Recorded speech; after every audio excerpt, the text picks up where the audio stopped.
j'aimerais partager avec vous l'enchaînement de circonstances qui a mené à la déclaration choc des chiffons rouges que tous connaissent.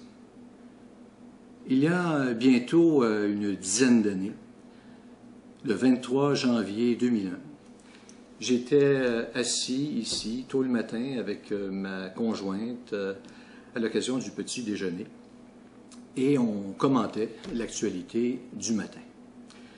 Et on lisait dans le quotidien Le Soleil ce matin-là, Zoo et aquarium modernisés. Le Québec choisit de ne plus attendre Ottawa et injecte 38 millions de dollars. Ce qu'on lisait, c'est qu'il en coûterait 18 millions de dollars de plus au Québec parce que ce qui devait être payé moitié-moitié, fédéral et provincial, ne le serait plus. L'entente avait achoppé sur une question de pavoisement des drapeaux canadiens et du bilinguisme intégral qu'exigeait Ottawa. Ma conjointe me lance à ce moment-là, ça nous coûte cher. Et ce commentaire, cette remarque de ma conjointe, je l'ai eue à l'esprit et elle me reviendra plus tard au cours de la journée. Réalisateur, journaliste à Radio-Canada, à la colline parlementaire, je devais rejoindre cette journée-là notre équipe d'information parlementaire, techniciens, journalistes, pour me rendre à Lac-Beauport, dans un hôtel, où les députés du Parti québécois se réunissaient en caucus. Pour bien se situer, il faut rappeler que M.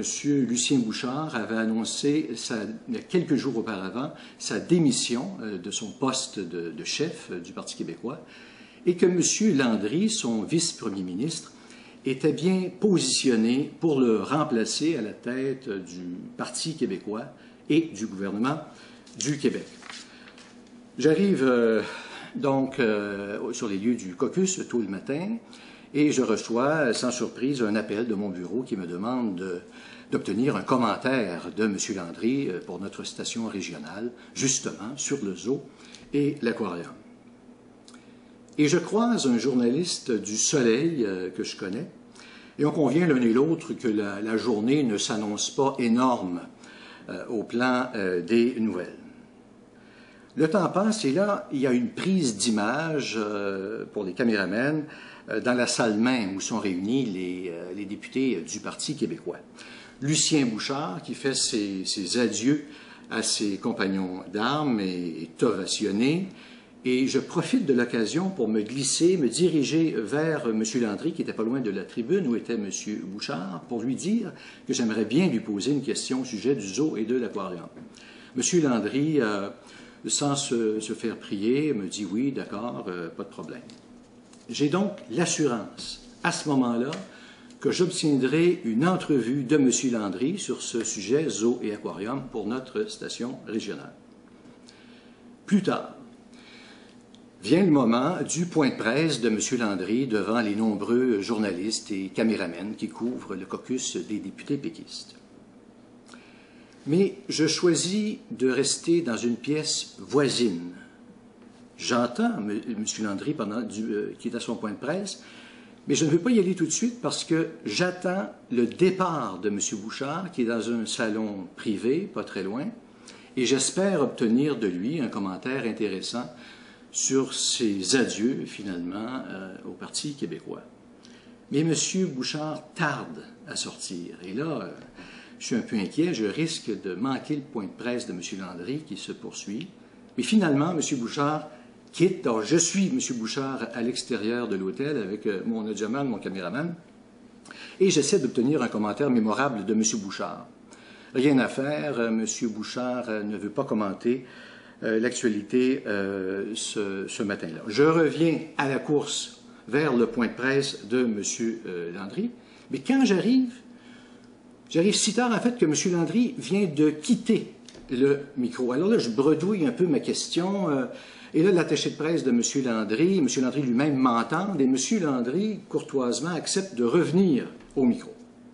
Et là, je pose une question générale au vice-premier ministre et je lui dis que, bon, le Québec a choisi de faire cavalier seul dans la modernisation du zoo et de l'aquarium. Il n'y a pas d'entente avec le fédéral, ça va nous coûter des millions. M. Landry est visiblement prêt, il a préparé donc sa réponse et il s'applique à me démontrer par A plus B la position du Québec. Il déclare, il me dit que le Québec n'est pas bilingue, que le français est la seule langue officielle du Québec depuis Robert Bourassa, qu'on ne laissera pas le fédéral bilinguiser notre capitale. Et pour les drapeaux, il ajoute, il y en a trop, c'est une propagande à la limite du ridicule. Il fait une confidence, il dit qu'un collègue catalan qui était venu ici lui avait confié que si Madrid pavoisait autant espagnol à Barcelone, que cela provoquerait une autre révolution. Il dit, M. Landry, que nous sommes des gens calmes, mais qu'il y a tout de même une limite, que c'est une propagande qui coûte cher, qui est insidieuse, qui est irrespectueuse de la nation québécoise, que c'est une tentative de relativiser notre statut national. Et il ajoute, puis la langue, c'est encore pire. Il dit, le Québec, c'est la 20e destination touristique du monde. Les gens viennent ici pas parce qu'on parle anglais, parce qu'on est différent. Ils voient en Québec le meilleur de l'Europe et de l'Amérique en même temps. Et il conclut en disant qu'il nous laisse décider de notre image linguistique suivant nos lois qui sont généreuses et qui ont l'aval de la Cour suprême. Et à ce moment-là, j'ai à l'esprit la question du matin. Et je lance à M. Landry en réplique, ça nous coûte, je lance à M. Landry, je me reprends, mais ça nous coûte des millions, monsieur. Et je n'ai même pas le temps d'ajouter Landry. Donc, dès que je dis « mais ça nous coûte des millions, monsieur », je vois tout de suite que M. Landry a changé. Il me répond immédiatement, du tac au tac, avec fougue. « Nous ne sommes pas à vendre. Le Québec n'a pas l'intention de faire le trottoir pour des bouts de chiffon rouge ou pour d'autres raisons. » Et au moment où j'entends ces paroles de M. Landry, je sens comme une espèce de vent nucléaire là, qui passe près de mes oreilles. Je saisis immédiatement l'énormité de cette déclaration. M. Landry quitte le micro. Il a le visage un peu empourpré, un peu fermé parce qu'il semble être de la colère. Et je croise, quelques instants plus tard, le journaliste du Soleil que j'avais vu le matin. Et là, on se tient par les épaules et on se dit, là, de la nouvelle, on en a.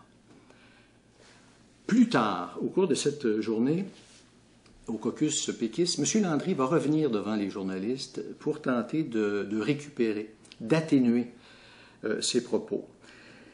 Il dira qu'il a voulu employer une image tauromachique, c'est-à-dire agiter le chiffon rouge devant un taureau pour le provoquer finalement, donc agiter, si vous voulez, un sujet polémique pour provoquer quelqu'un.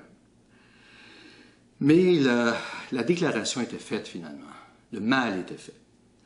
Et cette déclaration de M. Landry, qu'on connaît maintenant sous le nom de déclaration des chiffons rouges, a eu un énorme impact. J'ai conservé quelques manchettes des grands journaux de l'époque. Dans le Soleil du mercredi 24 janvier, donc le lendemain, titre « Le style Landry chiffonne, des flamèches sur fond d'unifolié ». Le Devoir. Le ton change face au fédéral. La Presse, toujours le lendemain, le drapeau canadien, un bout de chiffon rouge, lance Landry. National Post, Landry, Maple Leaf, a red rag, donc le drapeau canadien, un chiffon rouge. La Gazette de Montréal, toujours le lendemain, le drapeau, un chiffon rouge, Landry. Le grand quotidien canadien, Globe and Mail, Bernard Landry, au sujet du drapeau canadien, A Piece of Red Rag, un morceau de chiffon rouge. Et cela continue, rendu au surlendemain, jeudi 23 janvier, Le Soleil, déclaration de Bernard Landry, le chiffon brûle, malaise dans les rangs péquistes, Bernard Landry a dit regretter qu'une imprécision de terme ait pu choquer des gens. Jeudi 25 janvier, chronique de Michel David, qui est toujours au Quotidien Le Soleil à l'époque. Titre, le taureau de Verchères, qui va l'écouter quand il parlera de partenariat. Et plus haut, une caricature, M. Landry, qui est sur le point d'embarquer dans sa limousine, et on voit le chauffeur qui essuie la limousine avec un drapeau canadien. Et toujours dans Le Soleil, le taureau contre-attaque, le chiffon rouge de Landry fait rugir Ottawa. En conclusion, pendant ma carrière d'une trentaine d'années comme réalisateur et journaliste à Radio-Canada, j'ai entendu des centaines de déclarations plus ou moins importantes. Mais celle des chiffons rouges, je ne l'oublierai jamais. Et si j'étais arrivé trop tard, peut-être une minute plus tard au point de presse, je l'aurais raté finalement. Et cette déclaration des chiffons rouges, probablement, qu'elle n'aurait jamais été faite. Je vous remercie de votre attention.